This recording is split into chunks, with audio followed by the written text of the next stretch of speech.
Diego, along with all the other stuff that you do, you are also a speaker, and you talked a little bit about that, a little TMI, as the acronym that Diego likes to use for his speaking, touch, move, inspire. Yeah. I want to go into that too, which I think is one of my favorite things that you do.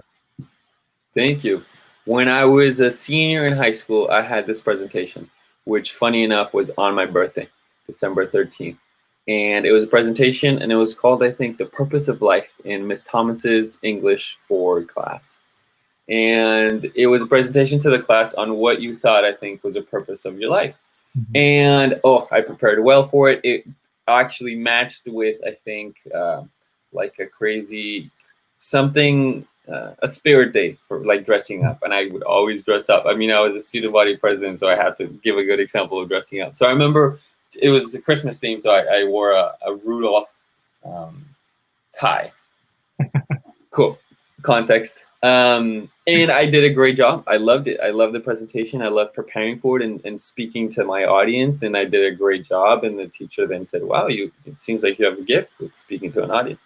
So I graduated from high school, was going off to college, but that summer I was invited to come back to the freshman orientation for the incoming freshmen for the next year and kind of talk about my experience. So be the keynote speaker for the freshman orientation. Mm-hmm. I loved it. I did it. I loved it. And thinking back to the experiences that I had in high school of going to these leadership conferences, and a week after going to the conference, I would remember the theme. A month later, I would remember, the people. But I would never forget the speakers and how they made me feel. And I wanted to make the students and my audience feel that same way and feel empowered and to feel loved. So through college, I developed my speaking business of inspirational speaking called Diego J Rios Inspiration. And since then, I've spoke to a lot of schools all through California and in small instances all around the world, in Peru, in the Dominican Republic, in Beijing, in Colombia, spreading my message of perseverance.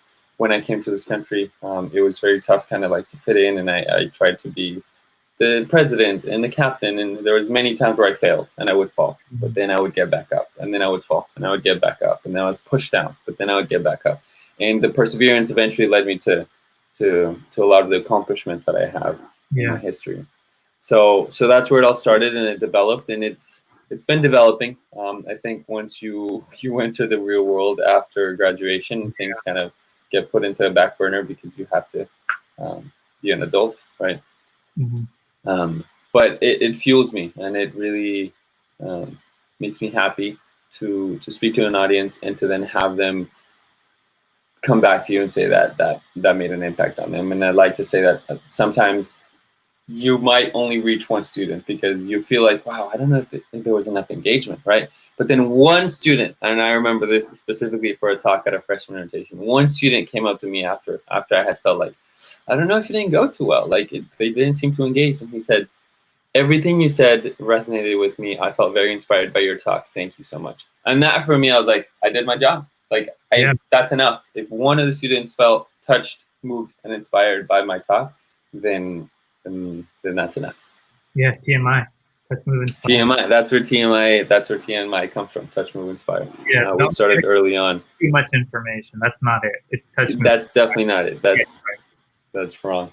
But yeah, I think God has given me that gift and helped me develop into what it is now. But I think He also wants me to use that gift of speaking and loving, impacting kids, and also sports ministry in a way to make more of an impact, not just in small communities, but in the world.